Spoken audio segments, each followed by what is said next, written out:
نحمده ونصلي ونسلم على رسوله الكريم أما بعد فأعوذ بالله من الشيطان الرجيم بسم الله الرحمن الرحيم قل لا أسألكم عليه أجرا إلا المودة في القربى صدق الله المولان العظيم وبلغنا رسوله النبي الأمين المكين الكريم ونحن على ذلك لمن الشاهدين والشاکرین والحمد للہ رب العالمین۔ آئیے سب سے پہلے آقائے دو جہاں مصطفیٰ جان رحمت، شفیع روز قیامت، سرور عالم نور مجسم صلی اللہ تعالی علیہ وآلہ وسلم کی بارگاہ گوہر بار میں ہدیہ درود و سلام نچھاور کرے اور بلند آواز سے درود پاک پڑھے۔ اللہم صلی علی سیدنا مولانا محمد وعلی آل سیدنا مولانا محمد وبارک وسلم۔ صلاۃ و سلاما علیک یا رسول اللہ صلی اللہ تعالی علیہ وآلہ وسلم۔ کی محمد سے وفا تو نے تو ہم تیرے ہیں، یہ جہاں چیز ہے کیا لوح و قلم تیرے ہیں، ٹوٹے ہوئے دلوں کا سہارا حسین ہے، ڈوبے نہ جو فلک پہ وہ تارا حسین ہے، یہ بھی خیال تک تمہیں آیا نہ کوفیو سرکار دو جہاں کا نواسا حسین ہے، بزم حریم ناز میں دیکھا ہے راز نے، بزم حریم ناز میں دیکھا ہے راز نے، سرکار ہے چراغ اجالا حسین ہے۔ میں تم سے اپنی عنایتوں کا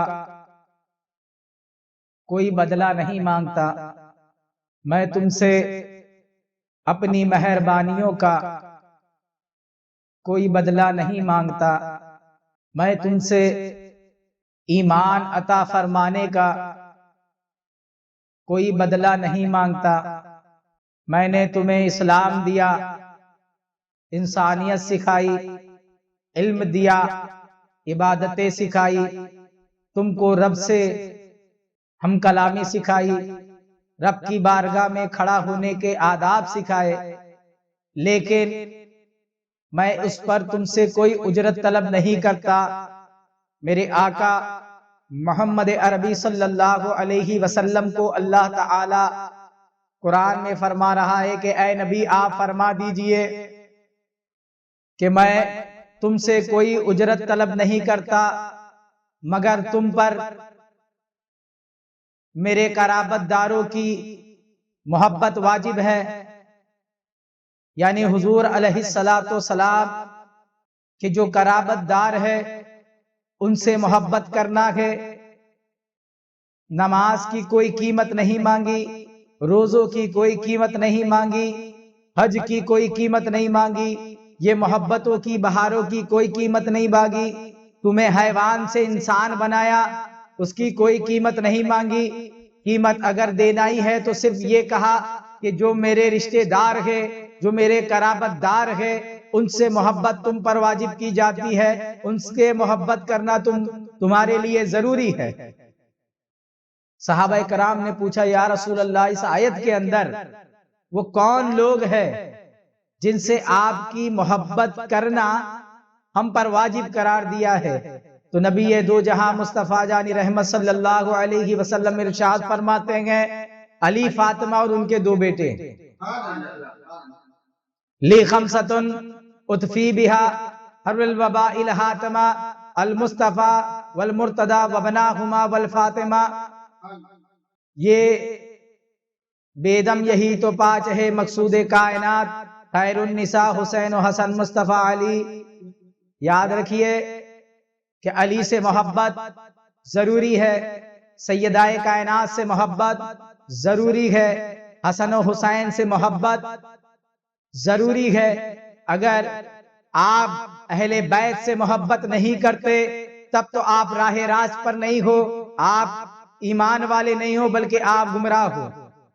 اگر آپ کے دل میں اہل بیت کی محبت ہو تو پھر سمجھ لیجئے کہ آپ نے کشتی نوح کو پا لیا، اور صحابہ کی محبت ہو تو ان ستاروں کو بھی پا لیا جن کے ذریعے راستے تعین کیے جاتے ہیں، تو یقیناً آپ راہ راست پر اور ہدایت کی منزلوں کو پا جائیں گے۔ لیکن آپ کے دل میں اگر اہل بیت کے لیے محبت نہیں ہے، صحابہ کے لیے قدر و منزلت نہیں ہے، تو آپ کا ٹھکانہ واللہ عالم، آپ نہ جانے کس دلدل میں جا کر جہنم کی آگ کا شکار ہو جائیں گے۔ محبت، علی کی محبت ہونا ضروری ہے۔ حضور فرماتے ہیں جس نے علی سے محبت کی اس نے مجھ سے محبت کی۔ حضور فرماتے ہیں جس نے سیدہ کائنات سے محبت کی، فاطمہ سے محبت کی، اس نے مجھ سے محبت کی۔ حضور فرماتے ہیں جس نے حسن و حسین سے محبت کی اس نے مجھ سے محبت کی۔ اور حضور فرماتے ہیں کہ جس نے علی سے دشمنی کی، جس نے علی سے دشمنی کی اس نے مجھ سے دشمنی کی، جس نے فاطمہ کا دل دکھایا اس نے میرا دل دکھایا، جس نے حسن و حسین سے نفرت کی اس نے مجھ سے نفرت کی۔ پتہ کیا چلا؟ اگر حضور کی محبت، حضور سے وفاداری کرنا چاہتے ہو تو آپ کو اہل بیت سے محبت اور وفاداری کرنا پڑے گی، اور اگر آپ اہل بیت سے محبت و وفاداری نہیں کرتے تو اب پھر آپ اسلام کے بھی غدار ہے، محمد رسول اللہ کے بھی غدار ہے، قرآن کے بھی غدار ہے، خود خدائے تبارک و تعالیٰ کے بھی غدار ہے، کیونکہ اللہ نے فرما دیا قرآن میں، کل اے محبوب، اے نبی دو جہاں آپ فرما دیجئے لا اسألکم علیہ اجرا الا المودۃ فی القربى، کہ تم سے کوئی اجرت نہیں طلب کی جاتی ہے، اگر تمہیں، لیکن تم پر میرے قرابت داروں کی محبت واجب کی جاتی ہے۔ اگر آپ حضور کی وفاداری کا دم بھرتے ہیں تو حسین ذی وقار سے محبت کرنا لازمی ہے۔ امام حسین مدینہ سے رخصتی اختیار کر کے وقت کے ظلم، وقت کی بربریت، وقت کی گناہوں کی بارشوں کو آگ دکھاتے ہوئے مدینہ سے رخصتی اختیار کر کے مکہ مکرمہ میں پہنچ جاتے۔ وہاں پہنچنے کے بعد کوفیوں کے خط پر خط آنا، خطوط پر خطوط آنا شروع ہو جاتے ہیں۔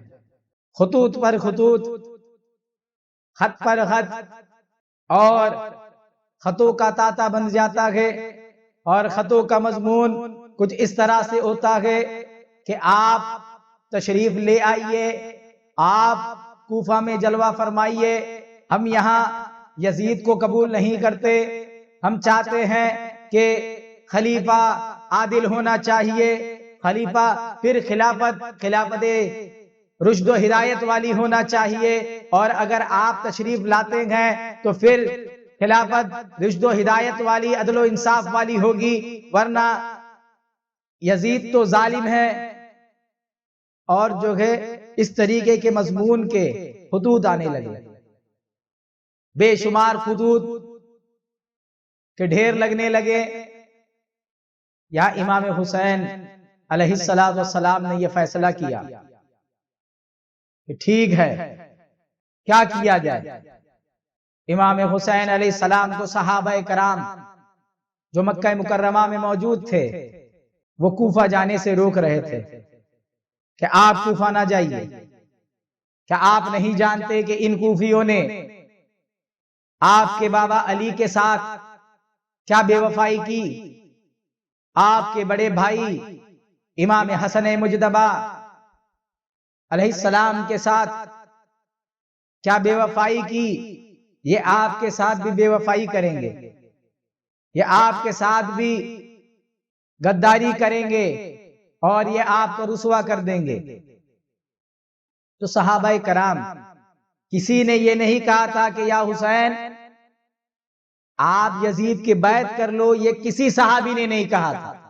ایک روایت بھی جو ہے ایسی پیش کی نہیں جا سکتی، سب نے یہی کہا کہ آپ کوفہ مت جائیے، کوفیوں کی بے حیائیوں اور کوفیوں کی غداریوں بے وفائیوں کے خلاف جو ہے سمجھائے تھے، اور اس وقت کے اصحاب یہ نہیں چاہتے تھے کہ آپ کوفہ جائے۔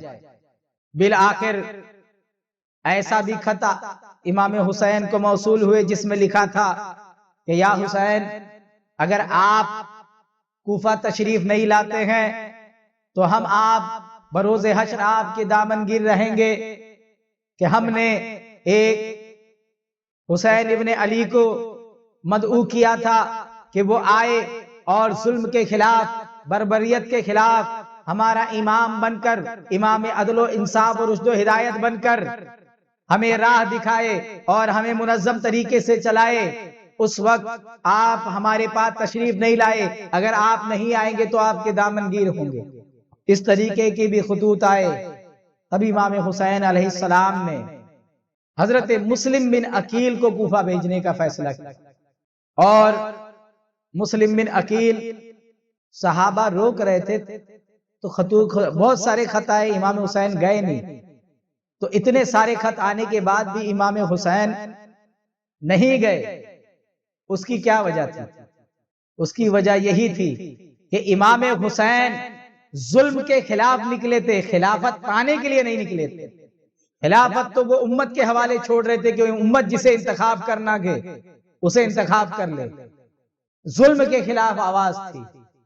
لیکن جب کوفیوں کے ایسے خط آئے اور اتنے خط آئے، یہاں صحابہ کرام سمجھا رہے تھے، تب بھی آپ نہیں گئے۔ لیکن جب ایسے خط آنے لگے، اس وقت کے امام کو، اور کون بچا تھا جس کو جن سے محبت کرنا واجب تھی ان میں سے حسین، امام حسن، آپ بھی جو ہے آپ کو زہر دے کے شہید کر دیا گیا۔ اب امام حسین جو ہے اہل قرابت دار میں سے، اہل بیت کے وہ عظیم چراغ تھے۔ امام حسین کو بلایا تو امام حسین نے یہ فیصلہ کیا کہ میں میرے جانب سے قاصد بنا کر حضرت مسلم بن عقیل کو وہاں بھیجوں گا، اور حضرت مسلم بن عقیل کو بلوا کر سمجھا دیا کہ آپ تشریف لے جائے اور وہاں جا کر کے جائزہ لے، ماحول کیا ہے وہاں کا جائزہ لے، اور اس کے بعد جو ہے اگر ایسی بات ہے تو آپ میری طرف سے بیعت لے لینا، اور پھر آپ جو ہے مجھے آگاہ کرو، اس کے حساب سے پھر جو ہے میں آگے فیصلہ لوں گا۔ یعنی امام حسین صحابہ کرام کی بات کو بھی نہیں ٹھکرا رہے تھے، یہ بھی باتیں تھی۔ حضرت مسلم بن عقیل رضی اللہ تعالی عنہ نے رخت سفر باندھا اور آپ کوفہ کے لیے روانہ ہونے لگے۔ آپ کے دو بچے حضرت محمد جن کی عمر 8 سال کی تھی، اور حضرت ابراہیم جن کی عمر 6 سال کی تھی، یہ دو بچے بھی آئے اور بابا جان کے ساتھ لپٹ گئے کہ بابا جان ہم آپ کے ساتھ چلیں گے۔ اور یہ دو بچے جو ہے اپنے والد کے بغیر نہیں رہتے تھے، تو امام مسلم بن عقیل نے اپنے چند ساتھی اور اپنے امام مسلم بن عقیل اپنے ان دو بچوں کو لے کر کے جو ہے کوفہ کی راہ اختیار کی، اور سفر کے تمام مصیبتوں کو، آلام کو برداشت کر کے چند دنوں کے اندر حضرت مسلم بن عقیل کوفہ پہنچ گئے۔ کوفہ پہنچ کر کے آپ چند دن مسلم بن اوس جا کے گھر میں رکے، اور پھر اس کے بعد مختار بن عبیدہ ثقفی کے گھر میں ٹھہرے۔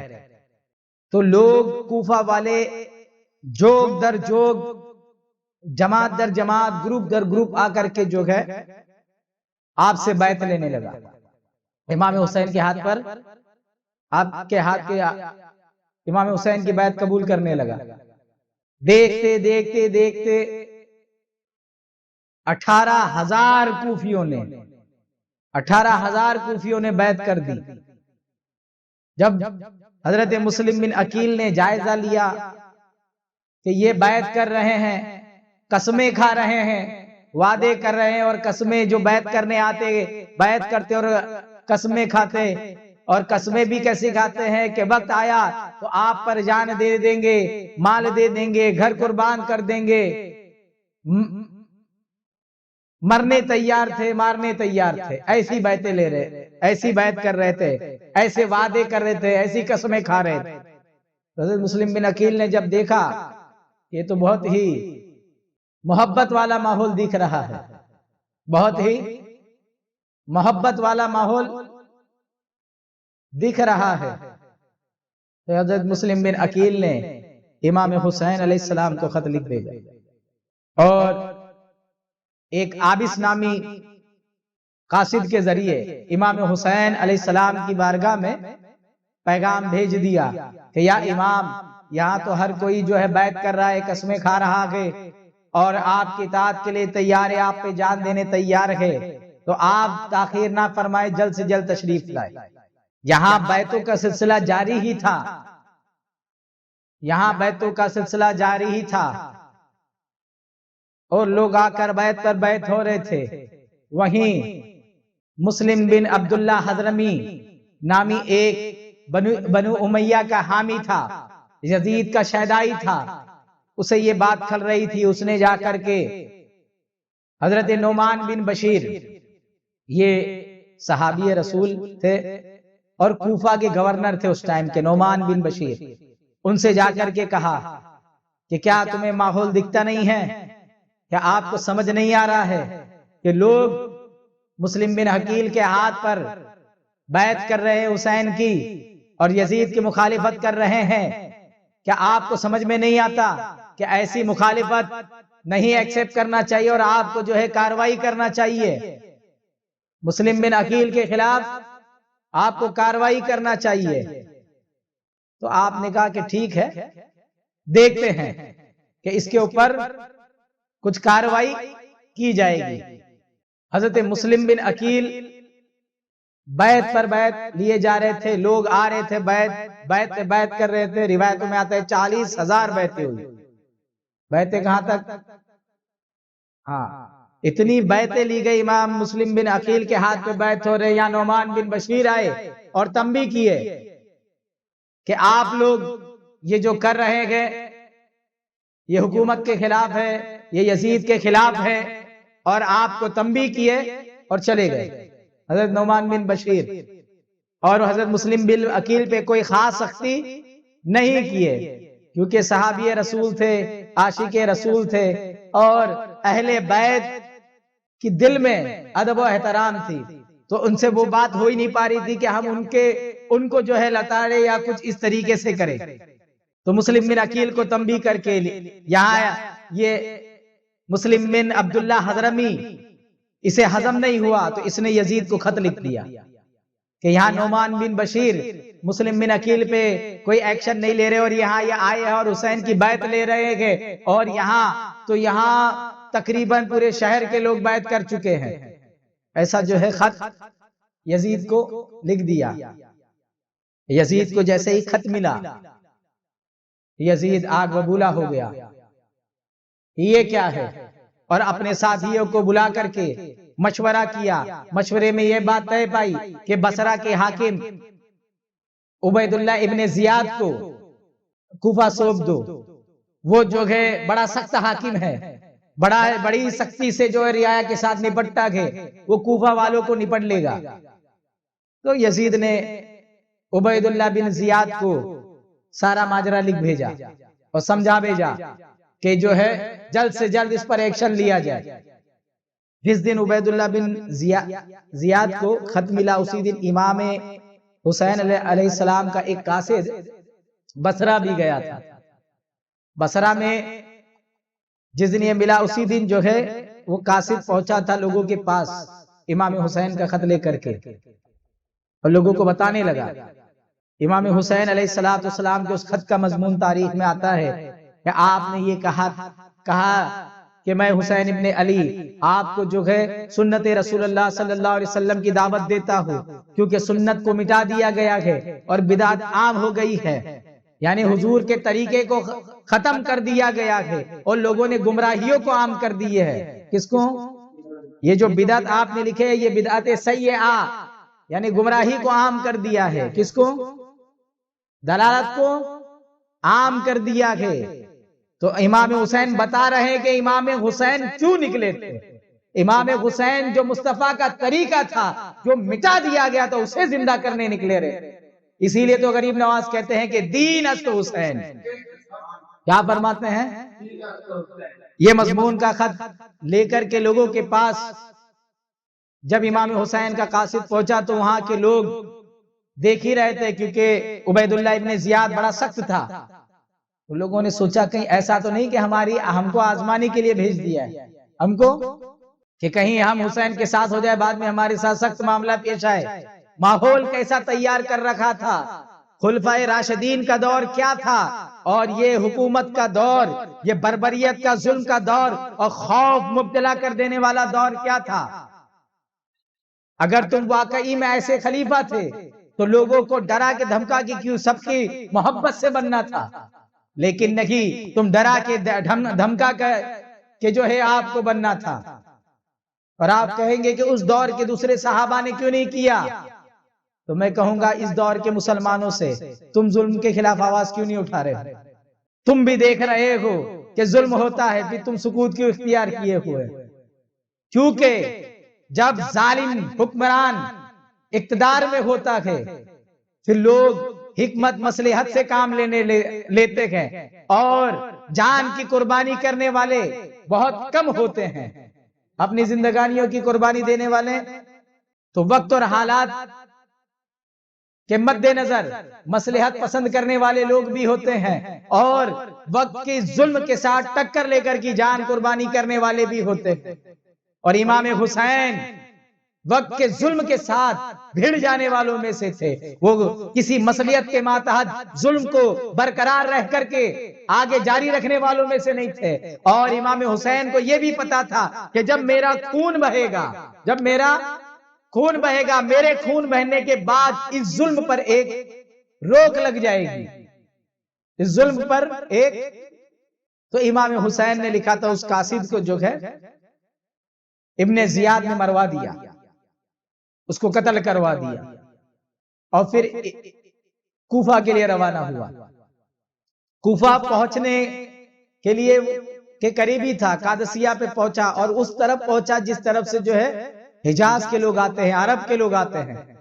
اس دروازے سے جو ہے پہنچنے کے لیے گیا اور قادسیہ پہنچ کر کے اپنے لباس کی تبدیلی کر دی اور عراقی لباس کو بدل دیا اور اپنے عربی لباس زیب تن کر لیا، حجازی لباس زیب تن کر لیا. ہر ایک کا ایک اپنا کلچر ہوتا ہے. تو جو عربی لب و لہجہ ہے، جو عربی انداز ہے، جو حجازی انداز ہے، اس انداز کو جو ہے اختیار کیا اور قادسیہ کی جانب سے جو گئے کوفہ کی جانب بڑھا اور اپنے ساتھ لشکر رکھا تھا اسے پیچھے چھوڑ دیا اور 20-25 لوگوں کو ساتھ میں لے کر کے کوفہ کی جانب بڑھا. جب دیکھے کہ حجازی قافلہ آ رہا ہے، کیا آ رہا ہے، تو کوفہ والوں نے سمجھا کہ لگتا ہے مسلم بن عقیل نے خط بھی لکھ دیا تھا، تو لگتا ہے امام حسین تشریف لے آئے.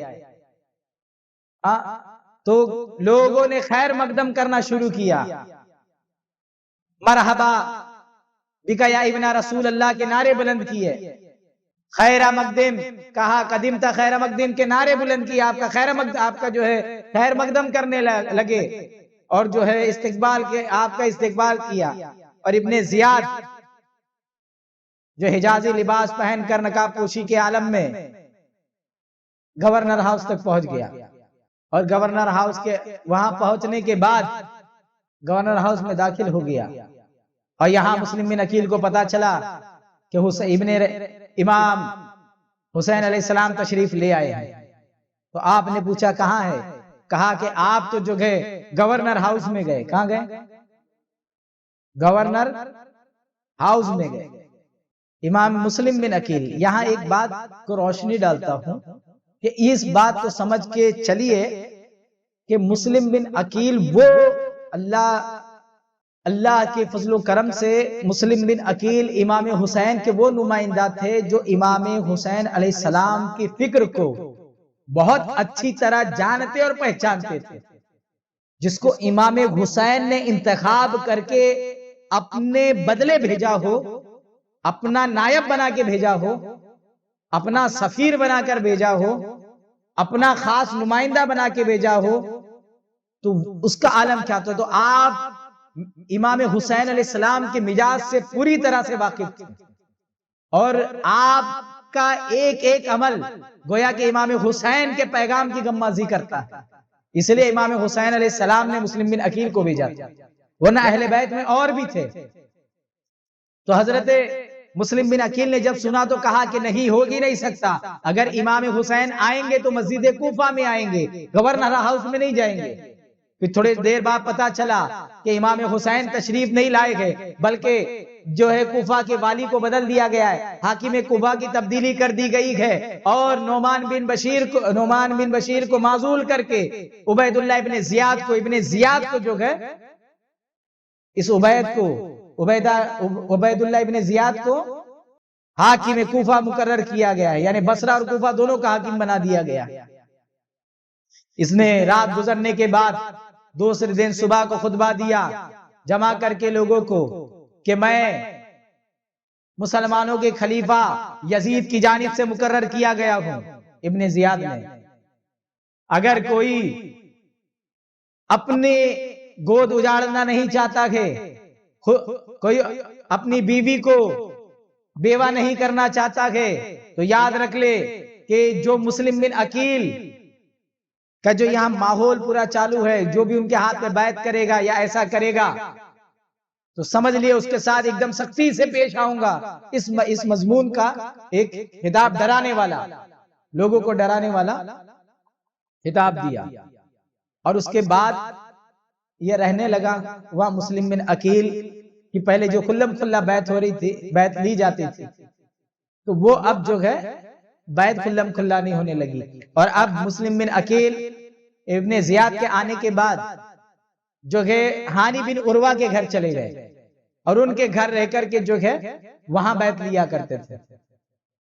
کچھ دنوں بعد طریقہ کار یہ تھا کہ اب ابن زیاد نے جو ہے یہ وہاں کے جو رسوخ دار ہوتے ہیں، جو قبیلے کے سردار وغیرہ ہوتے تھے، ان کو بلا کر کے ان سے جو ہے بات مشورہ کر کے ان کو جو ہے ان کو خریدنے کا کام کیا، ان کو خریدنے کا کام کیا، ان کو ڈرانے دھمکانے کا کام کیا۔ تو ہانی بن عروہ بھی جایا کرتے تھے، جو سردار ہوتے تھے، سردار تو ہانی بن عروہ بھی جو ہے قبیلہ مزہج کے سردار تھے، تو جو ہے یہ سب کو جو ہے ورگلاٹا ڈرا تھا، کیونکہ سردار کو ڈرا دیا تو دھیرے دھیرے سب جو ہے قابو میں آ جائے گا۔ اب سمجھنا تھوڑا آسان ہے۔ تو جو یہ ڈرا تھا، کچھ جن کو ڈرایا اور جو ہے درہم و دینار کی لالچ بھی پیش کی، اور اس طریقے سے ایک ماحول بنانے لگے۔ مختار ثقفی کے گھر سے مسلم بن عقیل نکل کر کے ہانی بن عروہ کے گھر آ گئے۔ جس دن ہانی بن عروہ کے گھر آئے، اس دن سے ہانی بن عروہ جو ہے ابن زیاد کے پاس جانا بند کر دیے۔ اس دن سے جو ہے ابن زیاد کے پاس جانا بند کر دیے، اور ان کے گھر میں جو بیعت شروع ہو گئی۔ یہ بات تو ابن زیاد کو پتا تھی کہ مسلم بن عقیل یہی ہے، اور ابھی بھی بیعتیں جاری ہے، اور ابھی کچھ وہ ہوا نہیں ہے، معاملہ کو صحیح ہوا نہیں ہے۔ مسلم بن عقیل کی تلاش جاری تھی۔ کہتے ہیں حضرت شریک ابن آور کہ یہ ہانی بن عروہ کے مکان پر ٹھہرے، تو یہ بھی ساتھی میں آئے تھے، اسی طرف سے قادسیہ سے ہوتے ہوئے آئے تھے۔ تو کہتے ہیں ان کی طبیعت خراب ہوئی، تو ابن زیاد ان سے ملنے کے لیے گیا، اور بعض لوگ کہتے ہیں کہ حضرت ہانی بن عروہ کی ہی طبیعت خراب ہوئی تھی، لیکن ایسا ہے کہ حضرت شریک بن آور کی طبیعت خراب ہوئی تھی، اور یہ تھے حضرت ہانی بن عروہ کے گھر، اور وہاں پھر ابن زیاد نے پیغام بھیجا کہ میں آپ سے جو ہے ملنے آ رہا ہوں۔ تو جیسے ہی بات پتا چلی کہ تو شریک بن آور نے جو ہے مسلم بن عقیل سے فرمایا کہ وہ مجھ سے ملنے آ رہا ہے، ابن زیاد مجھ سے ملنے آ رہا ہے، اگر جیسا وہ مجھ سے ملنے آئے میں اشارہ کروں، آپ آ کر کے جو اس کو قتل کر دینا، آپ کا معاملہ آسان ہو جائے گا۔ اب حضرت مسلم بن عقیل امام حسین کے نمائندے تھے. آپ کا ہر عمل امام حسین کا عمل کہلاتا ہے کیونکہ آپ ان کی جگہ پر آئے تھے. حضرت مسلم بن عقیل اندر چھپے ہوئے تھے گھر کے اندر. یہاں ابن زیاد ملاقات کو آتا ہے. دو ہی جن ہوتے ہیں، ابن زیاد اور ابن زیاد کا باڈی گارڈ. حضرت شریک اشارہ کرتے، وہ کہتے تھے، اشارہ مقرر کیے تھے کہ میں جب آپ سے پانی مانگوں گا تو آپ اندر سے باہر نکل کے آنا. اور تو آپ نے اشارہ دیا کہ بھائی کوئی مجھے پانی پلا دو، لیکن حضرت مسلم بن عقیل نہیں آئے. کہے مجھے بہت پیاس لگی ہے، پانی پلا دو. کچھ نہیں ہوا. پھر آپ نے کہا کہ آپ بھائی مجھے پانی پلا دو، اگرچہ میں مر کیوں نہ جاؤں، اگرچہ میں مر کیوں نہ جاؤں، مجھے پانی پلا دو. جب یہ سنا تو ابن زیاد کا جو باڈی گارڈ تھا وہ سمجھ گیا اور اس نے آنکھوں سے اشارہ کیا چلیے اب یہاں ٹھہرو مت، چلو. اور پھر ابن زیاد کو جو ہے ہاتھ پکڑ کے کھینچتے ہوئے لے گیا. ارے بولے یہاں جو ہے شریک بن عامر نے کہا کہ میں کچھ آپ کو وصیت کرنا چاہتا ہوں. تو کہا کچھ نہیں. باڈی گارڈ کھینچ کے لے گیا، بھائی کچھ نہیں، سب بعد میں. اور پھر باہر لے کے جا کے کہا کہ بھائی مجھے شک ہے آپ کے جو ہے قتل کی سازش ہے ادھر. اور نکال کے ابن زیاد کو لے کے جاتا ہے. ابن زیاد کہتا نہیں، ہو ہی نہیں سکتا کہ ایک تو شریک بن عامر، کیونکہ یہ آئے دونوں ساتھ میں تھے، بولے ایک تو شریک ہے، اس کے بعد ہانی بن عروہ کا گھر جو ابھی کچھ دن تک تو آ رہے تھے ہماری مجلس میں اور بات کر رہے تھے ہمارے ساتھ، ہانی بن عروہ کا گھر. جب یہ چلا گیا تو حضرت مسلم بن عقیل سے پوچھا گیا کہ اتنا بہترین موقع آپ نے ہاتھ سے گوا دیا، اتنا بہترین موقع آپ نے ہاتھ سے گوا دیا. آپ اگر اسے قتل کر دیتے ہو آپ کی رائے ایک دم آسان ہو جاتی. حضرت مسلم بن عقیل نے ارشاد فرمایا دو چیزیں تھی جو جس نے مجھے قتل کرنے نہیں دی. ایک تو جن کا گھر تھا ہانی بن عروہ، وہ اس بات کو ناپسند کرتے ہیں کہ ان کے گھر میں جو ہے ابن زیاد کا قتل کیا جائے. اور دوسری بات یہ کہ حضور علیہ السلام نے ارشاد فرمایا کہ مومن کی یہ شان نہیں، مومن کی یہ شان نہیں کہ کسی کو چھپکے سے قتل کر دے. کسی کو، مومن کی یہ شان. اور امام حسین کے قاصد تھے، وہ امام حسین جو ایمان کے کمال کا پیغام پورے عالم میں پہنچانا چاہتے تھے. تو ہو ہی نہیں سکتا تھا کہ امام حسین کے قاصد اور نائب اس عمل کو کرتے. تو یہ جو ہے امام حسین علیہ السلام کے یہ مقدس نائب قاصد آپ نے جو ہے عذر پیش کر دیا. اور یہاں ابن زیاد مسلم بن عقیل کو تلاش کروائی رہا تھا. اس کے بعد اس نے ایک دماغ لگایا اور اپنے ایک شامی غلام کو بلوایا اور اس کا نام ماکل تھا. کیا تھا؟ تو ماکل کو کہا 3000 درہم دیے اور کہے لگاؤ، تلاش لگاؤ. اور یہ ماکل مکاری میں، مکر کرنے میں، عیاری کے اندر بہت چالاک تھا، بہت ہوشیار تھا، فریب دینے میں بہت ہوشیار تھا.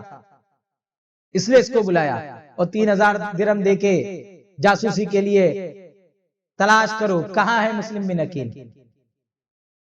اور پھر یہ سیدھا جا کر کے جو ہے مسجد میں بیٹھا اور مسجد کے اندر حضرت مسلم بن اوسجہ جو ہے نماز پڑھتے تھے، بہت عبادت گزار تھے.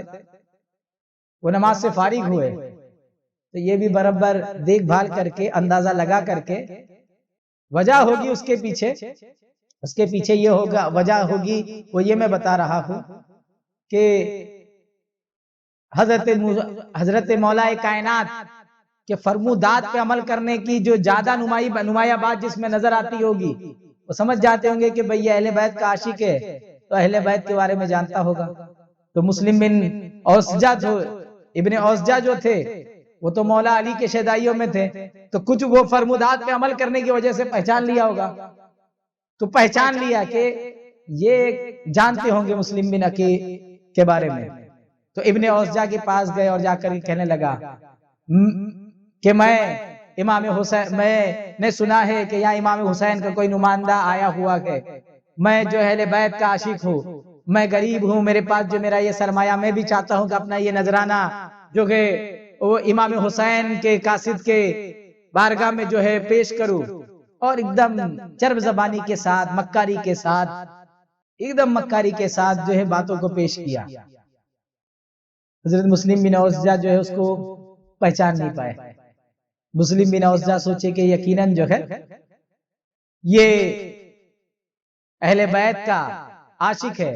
مسلم بن اوزجہ لے آتے ہانی بن عروہ کے گھر، حضرت مسلم بن عقیل سے مل جاتے ہیں۔ وہ حضرت مسلم بن عقیل کے پاس بھی ایک دم مکارانہ طور پر، ایانہ طور پر ایسا پیٹ میں گھس، بولے نا پیٹ میں گھس جاتے ہیں، ایسا ہاتھ چومے، پیر چومے، ایسی کیفیت کہ میں بہت بڑا اہل بیت کا عاشق ہوں۔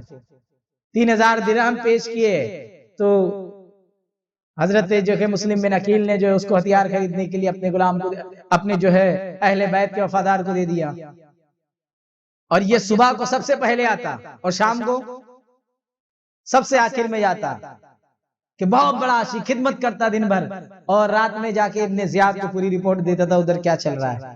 پھر ایک دن حضرت ہانی بن عروہ کو طلب کیا گیا اور پیغام بھیجا گیا کہ آپ مجھ سے ملنے نہیں آتے ہو، تو یہ آپ نے کہلا بھیجا تھا کہ میری طبیعت خراب ہے، کہ ہم نے سنا ہے کہ بھائی آپ کی کوئی طبیعت خراب نہیں، آپ کے جو ہے برآمدے میں بیٹھے رہتے ہو لیکن ملنے نہیں آتے ہو، کیا بات ہے؟ کہیں آپ نے ہمارے دشمنوں کے ساتھ تو گٹھ جوڑ تو نہیں کر لیا اس طریقے سے؟ اور آخرکار جو ہے محمد بن اشعث اور کچھ لوگ جا کر کے ہانی بن عروہ کو جو ہے سمجھا بجھا کے لے آتے ہیں۔ ہانی بن عروہ کو جیسے ہی جو ہے ابن زیاد کے سامنے لایا جاتا ہے، ابن زیاد کو ہانی بن عروہ سلام کرتے، ابن زیاد سلام کا جواب نہیں دیتے، اور کہتا ہے کہ تم میرے قتل کا پروگرام بناتے ہو، میرے قتل کا منصوبہ بناتے ہو، اور میرے دشمن کو جو ہے پناہ دیتے ہو، میرے دشمن کو پناہ دیتے ہو۔ تو ہانی بن عروہ انکار کرتے ہیں کہ ایسی کوئی بات نہیں ہے، ایسی کوئی بات نہیں ہے۔ تو ابن زیاد کہتا ہے کوئی بات نہیں ہے، اور اندر سے ماکل کو آواز دیتا ہے، تو اندر سے جو ہے ماکل باہر آتا ہے۔ جب ماکل کو پیش کرتا ہے تو حضرت ہانی بن عروہ سمجھ جاتے ہیں کہ یہ تو ایک عیار ہے، اور یہ جو ہے ابن زیاد کا جاسوس ہے جو وہاں غداری کر رہا تھا، اور منافقت سے اس نے ساری باتیں یہاں بک دی ہوگی۔ تو آپ کہتے ہیں کہ ہاں، ماجرا بتاتے کہ ہاں مسلم بن عقیل ہے میرے وہاں، ہوتی ہے ہمارے وہاں کچھ باتیں جو ہے مجھے، لیکن اس سے سروکار نہیں۔ آپ کیا بولتے ہیں کہ میں نے ان کو نہیں بلوایا، مجھ سے اس سے میرا کوئی سروکار نہیں ہے۔ حضرت مسلم بن عقیل میرے گھر آئے، مہمانی میں آئے، تو میں انہیں مہمانی میں قبول کر لیا۔ اب اگر آپ کو نہیں پسند ہے تو میں ان کو جو ہے کہہ دیتا ہوں میرے گھر سے چلے جائے، لیکن ابن زیاد نے کہا نہیں، آپ کو جو ہے اسے جو ہے ہمارے حوالے کرنا پڑے گا۔ حضرت ہانی بن عروہ فرماتے یہ تو نہیں ہو سکتا، میں میرے مہمان کو جو ہے آپ کے حوالے نہیں کر سکتا۔ بات ہو رہی تھی، ہانی بن عروہ نہیں مان رہے تھے، تو اس میں جو ہے مسلم بن عمرو الباہلی نامی ایک اور ابن زیاد کا چمچہ، اس نے کہا کہ مجھ کو بات کرنے دو، تو آپ کو لے کے گیا اور بات کرنے لگا کہ بھائی آپ دے دو، نہ ان کے ساتھ کچھ غلط ہوگا نہ آپ کے ساتھ، آپ جو ہے مسلم بن عقیل کے دے دو۔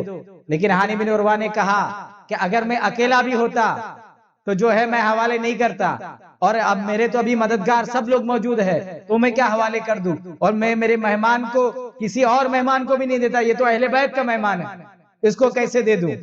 یہ بات چلی رہی تھی، ابن زیاد کو غصہ آیا، اور ابن زیاد عدت تل ملا کر بولا کہ اے ہانی، اگر تو نہیں دے گا تو تیری گردن مار دوں گا۔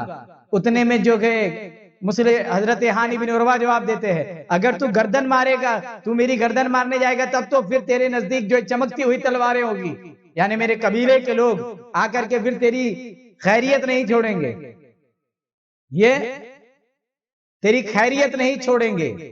جب یہ بات سنی تو جو ہے ابن زیاد نے ہانی بن عروہ کے چہرے پہ جو ہے اپنے جو ہے عصا سے مارنا، لکڑی سے مارنا چالو کر دیا۔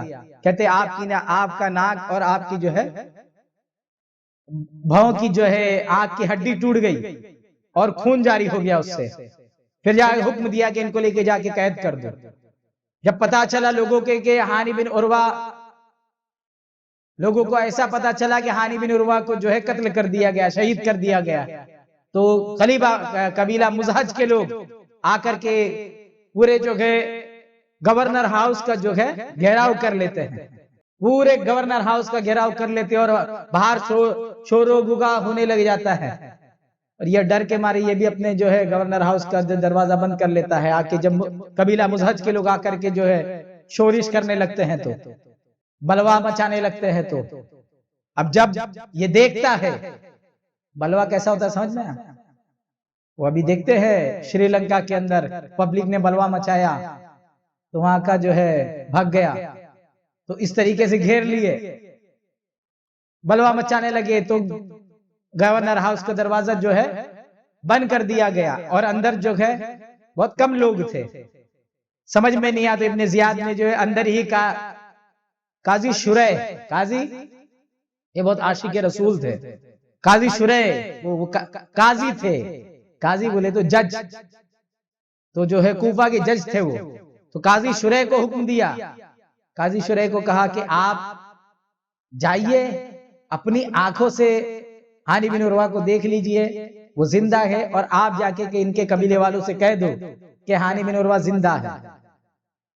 تو ایک کو جو ہے اس کے جاسوس کو ساتھ میں لگا دیتا ہے، اور حضرت قاضی شریح ہانی بن عروہ کے پاس آتے ہیں، اور آنے کے بعد دیکھتے ہیں ہانی بن عروہ زندہ ہے.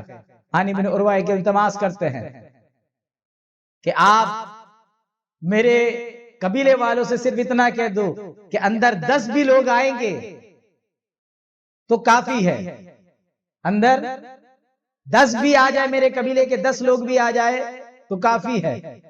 قاضی شریح کا فرمان جو ہے کا ارشاد آتا ہے کہ آپ کہتے ہیں اگر میرے ساتھ جاسوس کو نہیں لگایا جاتا تو یقیناً میں جو ہے اس بات کو کہہ دیتا، جو آپ نے ہانی بن عروہ نے کہا میں یہ بات کہہ دیتا، لیکن جاسوس لگائے. جاسوس کا لگا کہ گردن پہ تلوار رکھ کر ایک ساتھ میں گیا ہوگا، الٹا بولتا تو وہیں مار دیتا، کچھ بات تھی. تو اب اس وقت جو ان کو مصلحت لگی، آپ نے اس کے ماتحت صرف لوگوں کو جا کے یہ گواہی دی کہ خدا کی قسم کھا کے میں یہ کہتا ہوں کہ میں نے اپنی آنکھوں سے دیکھا ہے کہ ہانی بن عروہ زندہ ہے. تو آپ کے قبیلے کے لوگ جو جمع ہوئے تھے وہ بکھرنے لگے.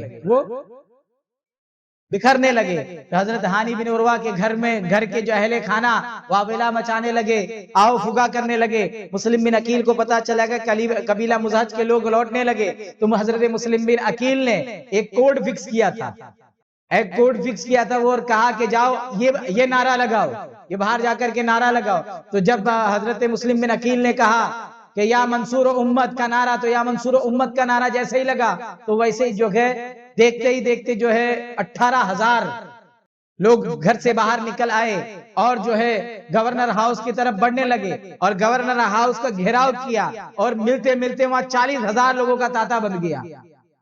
کہتے اگر اس وقت حضرت مسلم بن عقیل حملہ کر دیتے تو آج کربلا کی ہسٹری کچھ اور رہتی. اس وقت اگر حملہ کر دے تو ہسٹری کچھ اور رہتی. مسلم بن عقیل نے وہ یزید کو بھی اکھاڑ پھینکتے، کچھ اور رہتی. لیکن مسلم بن عقیل یاد رکھیے حکومت ہتھیانے نہیں گئے تھے، حکومت کے اندر سے جو حضور کا طریقہ گیا تھا اس طریقے کو قائم کرنے کے لیے حسین آگے بڑھے تھے، اور حسین کا نمائندہ آگے بڑھا تھا. اگر حکومت چاہیے رہتی تو وہ حملہ کرا کر کے اب 40,000 کیا کرنا چاہیے تھا، کرنا چاہیے تھا. اسی لیے میں کہتا ہوں کہ مسلم بن عقیل تو جو ہے یہ جو ہے یزید کی حکومت کا چہر نقاب اٹھانے والی شخصیت. حضرت مسلم بن عقیل نے جو ہے حملہ نہیں کروایا. سب ساتھ میں مسلم بن عقیل یہی بات سوچ رہے تھے کہ پہلے جو ہے بات چیت سے کیا رستہ نکلتا وہ نکالا جائے، تاکہ امت کے اندر جو ہے تلواریں ایک دوسرے پہ نہیں تانی جائے ایک دوسرے کے اوپر. لیکن ابن زیاد گھبرایا ہوا. پھر ابن زیاد نے جو ہے پھر چال چلی. اندر 30 جن موجود تھے. کتنے؟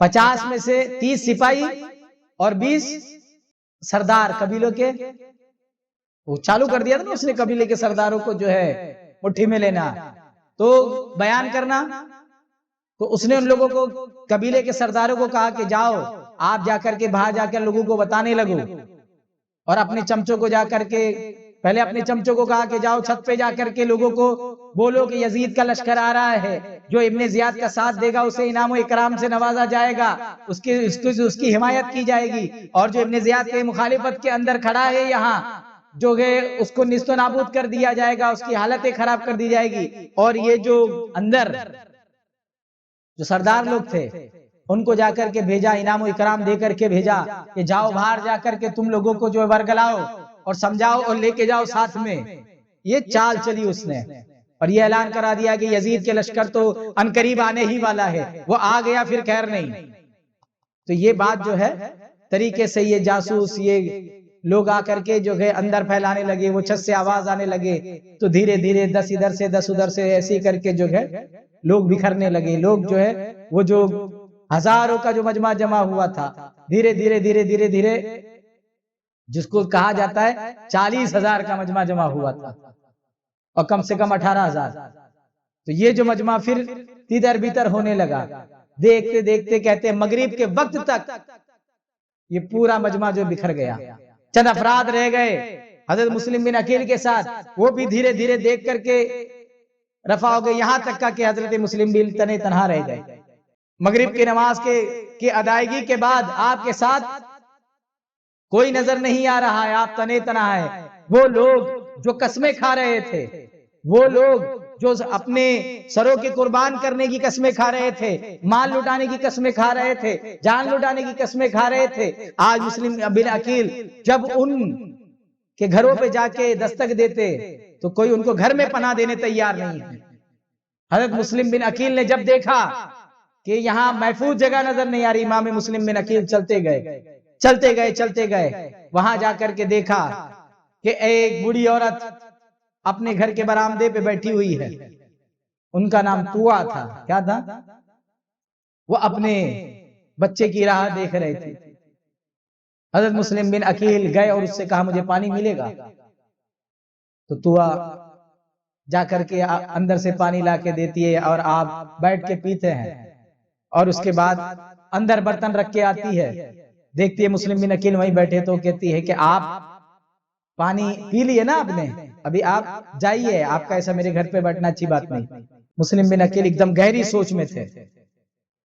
وہ سوچ میں تھے کہ میں نے تو حسین علیہ السلام کو بلا لیا ہے اور وہ ماں اہل و عیال آنے والے, ان کو تو معلوم ہے وہ قافلہ کیسا ہے, وہ کوئی لشکر کے ساتھ نہیں ہے, ان کے ساتھ گہری سوچ میں ڈوبے ہوئے. ایک طرف اپنے 2 بچوں کو ساتھ میں لائے ہیں, ایک گہری سوچ میں ہے. امام مسلم بن عقیل گہری سوچ کے اندر ہے. پھر وہ طوا کہہ رہی ہے کہ آپ کا ایسا میرے گھر پہ بیٹھنا صحیح نہیں ہے. جب 2-3 مرتبہ بولی تو پھر کہا کیا آپ کا کوفہ میں گھر نہیں ہے, جاؤ آپ کے گھر پہ جاؤ, ایک ڈانٹنے والے انداز میں. تو حضرت مسلم بن عقیل نے کہا نہیں, اس کوفہ یہ جو اتنے بڑے شہر کوفہ کے اندر میرا کوئی گھر نہیں, کوئی چھت چھپانے کے لیے جگہ نہیں. ایسا کیوں؟ تو کہا آپ فرماتے ہیں کہ میں مسلم بن عقیل ہوں, اور پورا ماجرا بتاتے ہیں.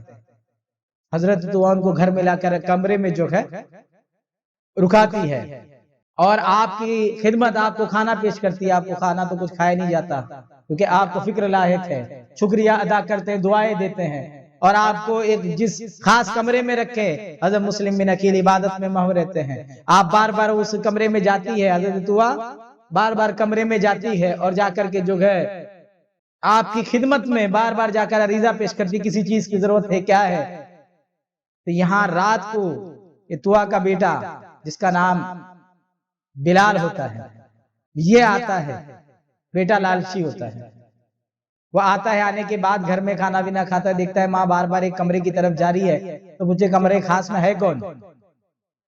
تو پہلے تو نہیں بتاتی ہے, لیکن جب بہت زیادہ اصرار کرتا ہے تو پھر پہلے وعدہ لیتی ہے کہ پہلے وعدہ کر کسی سے نہیں بتائے گا, قسم کھا پہلے کسی سے نہیں بتائے گا. وہ قسمیں کھا لیتا ہے, پھر بتاتی ہے مسلم بن عقیل ہے. یہاں بیٹے کو تو رات بھر نیند نہیں آتی ہے کہ مسلم بن عقیل کے لیے اعلان ہو چکا ہے، کیونکہ ابن زیاد کو پتا چل جاتا ہے کہ مسلم بن عقیل کا ساتھ اپنے چھوڑ دیا ہے، تو اعلان ہو چکا ہوتا ہے کہ جو مسلم بن عقیل کو حوالے کروائے گا اس کو انعام و اکرام۔ اس کو تو اب رات بھر نیند نہیں آئے کہ اب تو انعام اکرام ملنے والا ہے، کل صبح جاؤں گا، پہلی فرصت میں بتاؤں گا۔ اور جیسے ہی صبح ہوتی ہے یہ نکلتا ہے، اور نکل کے جا کر کے عبد الرحمن بن محمد بن اشش کو جا کر کے، ابن اشش کے بیٹے کو جا کر کے یہ بات بتاتا ہے کہ مسلم بن عقیل ہمارے گھر پہ، آپ فوج کو لے کے جاؤ، گرفتار کرو، اور انعام و اکرام میرا کیا ہے وہ میرے حوالے کرو۔ عبد الرحمن اپنے باپ ابن اشش سے جا کر کے، محمد ابن اشش سے جا کر کے بتاتا ہے، اور وہ تو سپاہیوں کا سپہ سالار ہوتا ہے، تو محمد اشش ابن زیاد کو بتاتا ہے، ابن زیاد کہتا ہے جاؤ، روایتوں میں آتا ہے پہلے 300 کی ٹکڑی بھیجی جاتی ہے، تو روایتوں میں یہ آتا ہے کتابوں کے اندر ذبح عظیم میں کہ آپ فرما کہ 300 کی ٹکڑی بھیجی، تو پہلی ٹکڑی کے اندر تو 150 کے ساتھ آپ کافی پڑ جاتے ہو، 150 بھاگ کے جاتے ہیں، پھر اور بڑے گروہ کو بھیجا جاتا ہے۔ لیکن یہ عالم تھا کہ یہاں سے فوج جو ہے جا کے طوا کے گھر کو گھیر لیتی ہے، یا مسلم بن عقیل محو عبادت ہوتے ہیں، جب آواز آنے لگتی ہے تو لشکر کی جو آواز ہوتی ہے، لشکر میں جو شامل ہے تو وہ پہچانتے ہیں کہ یہ جو ہے سپاہیوں کی آنے کی آواز ہے، تو آپ بھاگ جاتے ہیں، دیکھتے ہی دیکھتے پتا چلتا ہے کہ آپ کے گھر کو گھیر لیا گیا ہے، حضرت مسلم بن عقیل پر ہر طرف سے وار کی جاتی ہے، حضرت مسلم بن عقیل ہر وار کا جواب دیتے ہیں، ہر وار کا جواب دیتے ہیں، یہاں تک کہ مسلم بن عقیل کے جس نے جان پر حملہ کرنے آیا تو پھر اہل بیت کا طریقہ کار لیا ہے کہ آپ ڈیفنس میں، جب آپ کا سیلف ڈیفنس یہ آپ پہ فرض ہے، یہ آپ کو تو سیکھنا ہی پڑے گا، آپ جنگ کی شروعات نہیں کریں گے، لیکن جو آپ کی جان مارنے آئے گا، جو آپ کی گھر جلانے آئے گا، جو آپ کی جان پر آئے گا، تو آپ کو جان بچانا ہے۔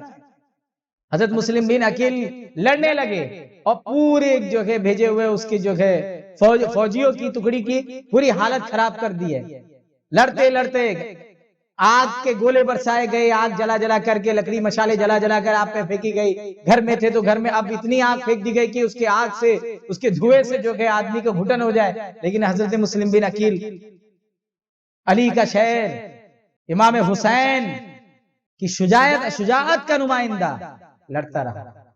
یہاں سے ابن اشش، محمد ابن اشش، اس نے جو ہے کہا کہ کیوں اتنا لڑ رہے ہو، کہاں تک لڑ پاؤ گے، میں کہہ رہا ہوں آپ کو امان دی جاتی ہے، کیا کہہ رہا ہے، آپ کو امان دی جاتی ہے، اس کے بعد آپ لڑتے ہی رہتے، جب دیکھ رہے قابو میں نہیں آ رہے ہیں، تو ابن اشش پھر پورا یقین دلاتا ہے کہ آپ کو کوئی کچھ نہیں کرے گا، ہم تو صرف یہ چاہتے ہیں کہ آپ چلو اور یزید سے بات کر، ابن زیاد سے بات کرو، ابن زیاد کے سامنے ہم پیش کریں گے، اور جو کہ میں امان دیتا ہوں آپ کے ساتھ کچھ نہیں ہوگا۔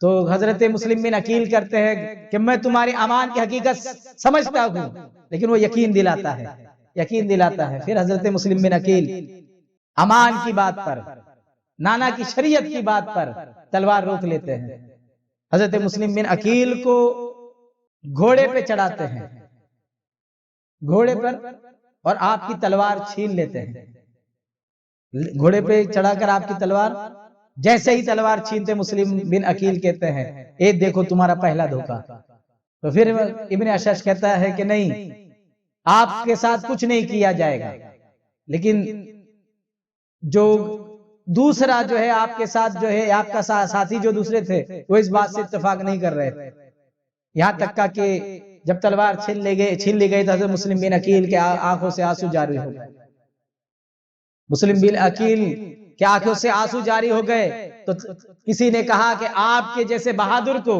یہ شان زیبا نہیں دیتی کہ آپ جو ہے خلافت الحکومت اور اتنا بڑا نمائندہ بن کے آئے ہیں اور آپ رو رہے ہو، کہا کہ میں میری حالت پہ نہیں رو رہا ہوں، میں حسین کو جو خط لکھ دیا اس کے لیے رو رہا ہوں، میں حسین اور آل حسین کے لیے رو رہا ہوں، میں اہل بیت کے لیے تڑپ رہا ہوں، جن کو میں نے خط لکھ دیا ہے کہ وہ ہر کسی کی بات کا رد تو کر دیں گے لیکن میری بات کو رد نہیں فرمائیں گے، وہ نکل جائیں گے، میری بات سنتے ہی نکل جائیں گے۔ حضرت مسلم بن عقیل کو گورنر ہاؤس میں لے کر آتے ہیں، مسلم بن عقیل بہت پیاسے ہوتے ہیں، وہاں ایک مٹکا رکھا ہوتا ہے، تو حضرت مسلم بن عقیل جو ہے پانی طلب کرتے ہیں، تو مسلم بن